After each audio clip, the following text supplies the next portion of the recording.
নদী থেকে মানুষ বাঁচানোই ছিল যার কাজ, সেই মানুষটাই তলিয়ে গেলেন নদীতে। নদীতে ডুবে যাওয়া বহু মানুষকে বাঁচিয়েছেন যিনি, আজ নিজেই হারিয়ে গেলেন সেই নদীতে। রাষ্ট্রীয় সম্মাননা পাওয়া ডুবুরি সাদিক নিজেই হয়ে গেলেন নদীর শিকার। নারায়ণগঞ্জের নিতাইগঞ্জে শীতলক্ষ্যা নদীতে ফায়ার সার্ভিসের জেটিতে জমেছিল কচুরিপানা। সেটি পরিষ্কার করতে গিয়েই ঘটে দুর্ঘটনা।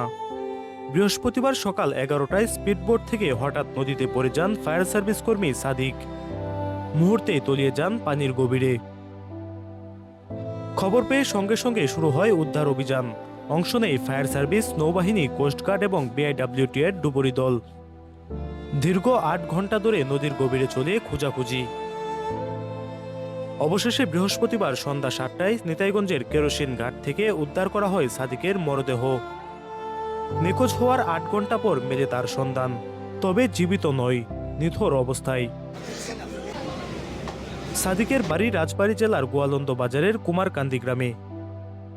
উল্লেখযোগ্য বিষয় হল, রাষ্ট্রীয় সম্মাননা পদকপ্রাপ্ত একজন দক্ষ ডুবুরি ছিলেন তিনি, যিনি নিজের পেশাগত দক্ষতায় বহু মানুষের প্রাণ বাঁচিয়েছেন অতীতে।